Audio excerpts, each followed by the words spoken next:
Hello everyone, myself Dr. Vipul M. Patel from Dr. Subhash Technical Campus. We are meeting again for the new lecture series of the Production Technology, chapter number 1, Metal Cutting, and in today's session we will learn about the merchant circle, tool life and tool wear.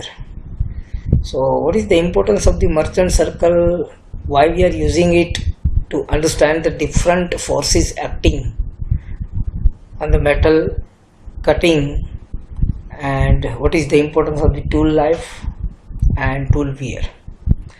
So you can see the slide. Force relationships by the merchant circle. So the relationship among the cutting forces were established by the merchant with the following assumptions. These 7 assumptions you have to remember. If we are assuming these 7 things, then we can prove the different relations between the force acting during the metal cutting operations. So first assumption is the cutting velocity remains always constant, or velocity of the cutting will always remains constant. Second assumption is cutting edge of the tool remains sharp throughout the cutting. It will not blunt, right? Our edge of the cutting tool always remains sharp throughout the cutting. It will not blunt. There is no sideways of the flow of the chip. Chips will remove from the metal or material if we are operating it or we are performing some operations on it.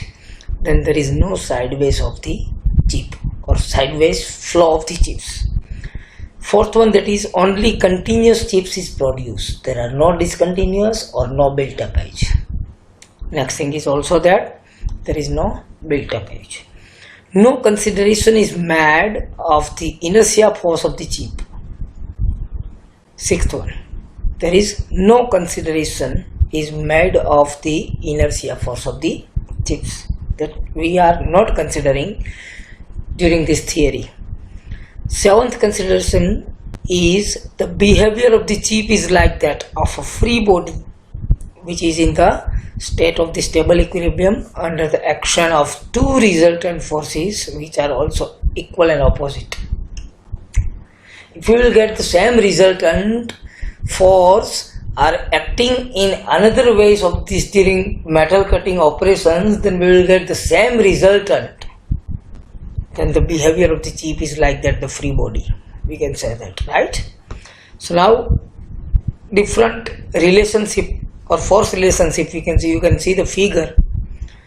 First one, it is a Fs, which is called as a shear force. So you can see in the figure parallelly, which acts along the shear plane, is the resistance to shear the metal in forming the chip. Second one, it is a Fn, which is called force acting normal to the shear plane, is the breaking up force on the chip provided by the workpiece, right? Which is called normal force. Fn means normal force.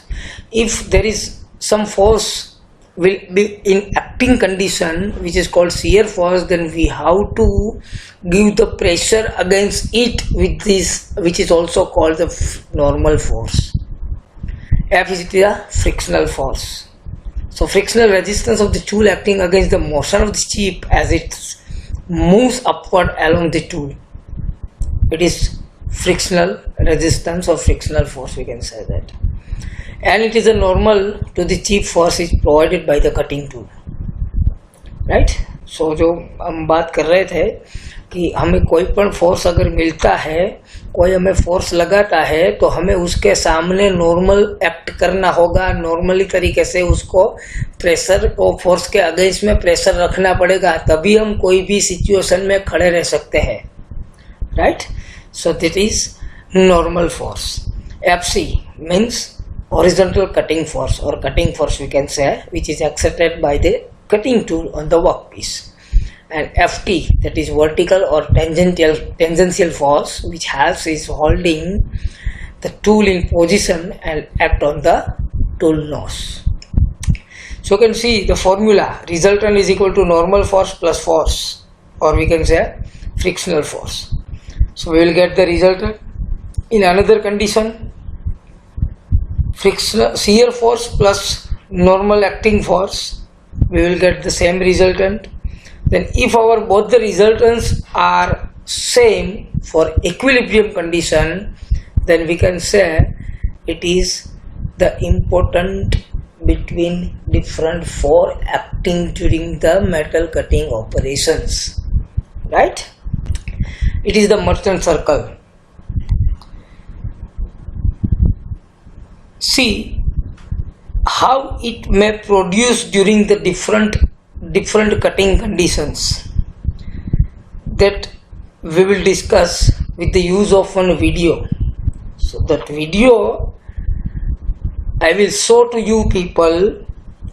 So with the use of that, we can easily understand how it works during the metal cutting operations. In today's video, we will learn about how to predict forces acting on a cutting tool while it's undergoing a single point orthogonal cutting. So the basic question, why prediction of cutting force is so important? Because of these reasons. First, you have to determine how much power it is consumed while doing a cutting operation, and this is important because this will finally result in motor selection. And second point, if you want to design structure of the cutting machine, you should have clear idea about forces coming during cutting operation. So prediction of cutting force is important for design purpose also. Now the third and most important point, to maximize the productivity. If you know forces acting on a cutting tool, you can easily predict life of the tool. So you can obtain a balance between life of the tool and rate of cutting in order to obtain maximum productivity. Now we will get into more technical aspect of cutting operation. This is a tool which is performing a single point cutting operation over this cutting edge, and the tool moves in this direction. For an orthogonal cutting operation, this tool velocity and cutting edge will be perpendicular to each other, and this is a case we are analyzing in this lecture, orthogonal cutting operation. And a cutting force Fc should be there in order to overcome the resistance offered by the material during the cutting operation. If you multiply the cutting force and the tool velocity, we will get the power consumption. But determination of this cutting force is not so straightforward. For that we have to do some more analysis. So let's get into it. A detailed analysis of cutting. Here alpha represents rake angle of the cutting tool. Here we will do a simple force balance on this cutting chip. During cutting operation, this chip flows upwards with the velocity Vc, and during this motion the chip rubs against the cutting tool. So there will be a frictional force it has to overcome in this direction, in exactly opposite to the direction of motion. If frictional force is present, then there will be a normal force also, orthogonal to the frictional force. So the resultant force acting on the chip will be like this, as a sum of normal and frictional force.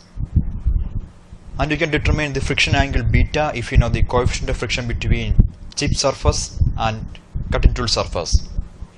So the resultant force R is acting on the chip on cutting tool side. And what are the other forces acting on the chip? You can see some metal thickness increase from uncut side to cut side. This thickness increase is due to interplanar slip between different metal layers, and there should be a shear force to support that. For simplifying our analysis, we are assuming that this shearing action happens on a single plane, exactly on this plane. And you can determine angle of this plane, phi or shear angle, using a simplified analysis, and this will be the equation for that. Now there should be a shear force on this plane in this direction, and obviously there will be a normal force associating that. If this chip has to be in equilibrium, then resultant of these two forces should be equal and opposite to the resultant force at tool side. So it should be like this. Now we understood what are the forces acting on this chip, but we have to determine direction and magnitude of all these forces. So that's next step. For that we will start from this resultant force side. For this force, obviously you don't know what's the magnitude of that, but you know what's the direction. You can prove that this is an angle alpha minus beta. So you draw a line which is in angle alpha minus beta with the horizontal, and on this line we will attach the shear force. Magnitude of the shear force can be determined in terms of shear strain rate and properties of material, and you already know angle of the shear force, so you will draw a line with a magnitude Fs and angle phi with the horizontal. It will be like this. Now draw a line which is perpendicular to the shear force. It means resultant force line over here. Now you can draw a circle assuming this length as diameter of the circle. So this is it. And this circle will be known as the merchant circle. So this right angle triangle in the merchant circle represents the following forces: shear force, the normal force, and the resultant force R. Now back to the basic question: how to determine the cutting force Fc?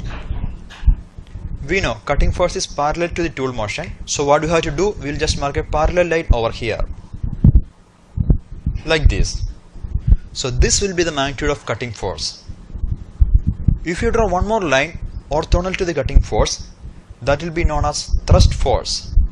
So the resultant force at the tool side can also be represented as a summation of cutting force Fc and the thrust force Ft. Thrust force Ft physically means there is a force which is orthogonal to the tool direction, and the thrust force is a critical parameter while doing tool design. That is all about shear plane cutting force analysis. Thank you for watching the video.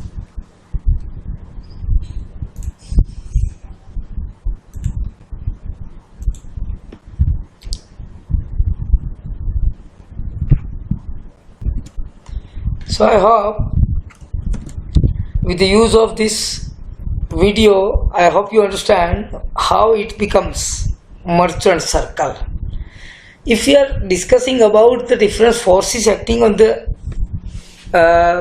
different operations or on the metal cutting, if we are using a single point cutting tool, and with the use of that, if you want to remove some metal or material from the workpiece, then if we are calculating the different forces acting on that particular chip tool interface, then we can easily understand what is the application of the merchant circle. So you can see over here, it is a cutting force which is exactly perpendicular to the workpiece.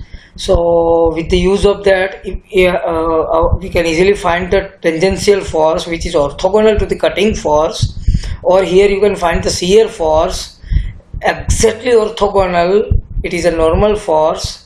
Then over here it is a frictional force, it is a normal. Then in all these forces, if we are calculating that, then we will get the same resultant. Understand? It is a cutting tool, it is a chips, it is a clearance angle. If we are calculating it, then we will get the same resultant. If we are calculating the difference for acting on the metal cutting operation, now you can see the merchant circle. Now with the use of that, you can easily understand F means it is a force. So in place of that, we can write OA over here. So OA, in place of that OA, we can write CB. Both are parallel to each other. So in place of CB, we can write CG plus GB over here. Or in place of that, also we can write ED, because ED is equal to CG. So in place of CG, we can write ED. So ED plus GB, we can write that, we will get the frictional force, right? So in place of that, with the use of this trigonometry, F is equal to FC sin alpha plus FT cos alpha, we can write. Now I want to find the N normal over here. So in place of N, we can write AB, or here AB. In place of that AB, we can write OD minus CD, right? Total distance OD minus CD, then we will get OC is equal to AB, we can write. Now OD minus GE. Why? Because OD minus GE, because GE is equal to CD. So in place of CD, we can write GE. So we can write OD minus GE. So with the use of this trigonometry, we can write n is equal to fc cos alpha minus ft sin alpha. So the coefficient of the friction mu is equal to tan beta is equal to force by normal, frictional force by the normal force, we can say that, where beta is equal to angle of the friction, or we can say friction angle. Now I hope you understand the calculation of this different force acting on the metal cutting operations. Now this is the shear force system. Same figure, we are calculating the shear force over here. Where is the shear force?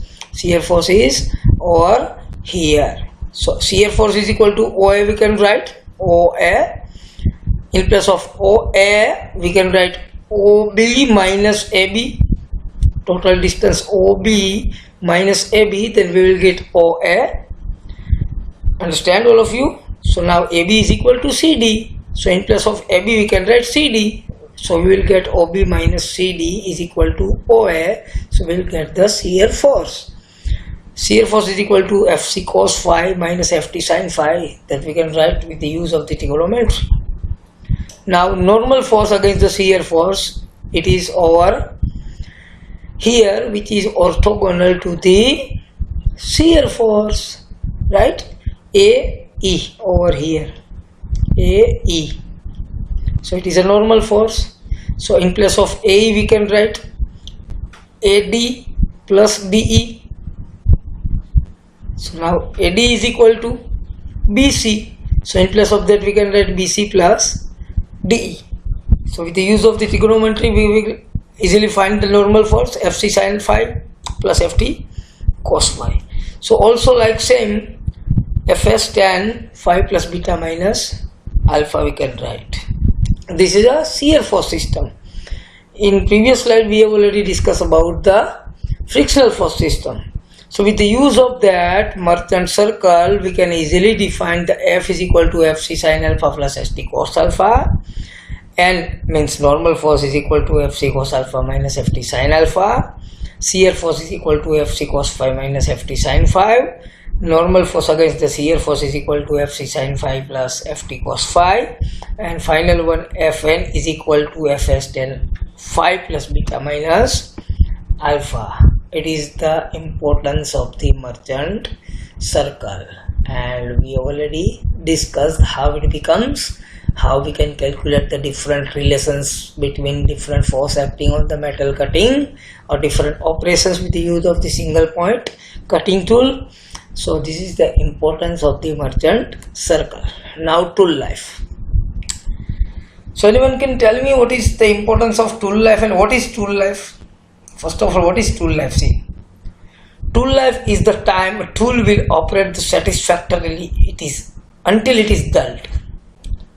जहाँ तक वो डल नहीं हो जाता और satisfactorily हम उनका use कर पाते हैं, it is called tool life. So the tool life is an important factor in the cutting tool performance, right? Which type of material of the cutting tool we are using, which type of material as a raw material or workpiece material if we want to cut. So on the basis of that, there are different factors that can affect the tool life. On the basis of that, we have to select the material of the tool, and on the basis of that, we can decide the tool life, right? The tool life is an important factor in the cutting tool performance. The tool cannot cut for an unlimited period of time. It has the finite limit.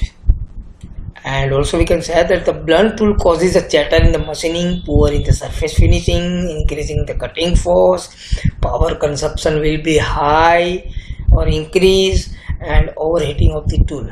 These are the different factors that can affect the tool life. If you are using a blunt tool, then it is the importance of the tool life. So these are the different factors that can affect the tool life. There are many factors that can affect the tool life. Speed of the cutting, feed, depth of cut, thickness of the tip. So it is also depend on the depth of cut, geometry of the tool, single point cutting tool or tool nomenclature, or we can say material of the cutting fluid. So which type of cutting fluid we are using during the operation. It is also affecting factor on the tool life. rate of the wear of the tool, nose radius will also affect the tool life. Now you can see the figure that can affect the tool life. So tool life versus cutting speed on the basis of different material that we are using as a cutting tool, ceramic, carbide, cast, cobalt, HSS, or we can say high speed steel. So you can see the figure how we can increase the cutting speed, then tool life will be decrease. Over here you can see the graph, cutting speed versus tool life. The unit of the cutting speed, that is in meter per minute, and tool life that we can easily define in terms of minute, right? So if we will increase the cutting speed, then our tool life will be decreased. It is directly not proportional to each other. Now it is the equation of the tool life. Total volume of a metal removal to tool the failure is equal to cutting speed V into 1000 TFT capital T mm cube. So tool life is equal to V into 1000 TF capital T mm cube, where small t is equal to depth of cut in mm, small f is equal to feed in mm per revolution, capital V is equal to cutting speed in meter per minute, and t is a time to tool failure in mm. So we also know that the cutting speed V is equal to pi dn by 1000. So if it is not given, then if we have diameter of that particular workpiece and revolution per minute of the workpiece, then with the use of that we can easily find the cutting speed.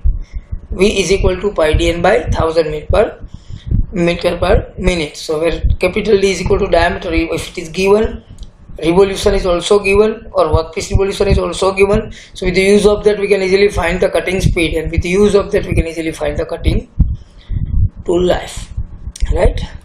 This is the tool wear on the flank of the tool behind the cutting edge, where the tool chip interface, which is caused by the pressure of the chip. Wear crumbling when cutting extremely hard material. The loss of the hardness because of excessive heat but under cutting condition. Fracture by a process of the mechanical breakage when cutting force is very large. So these are the wears, tool wear we can say, and its reason why it produced on the different conditions, right? So thank you all.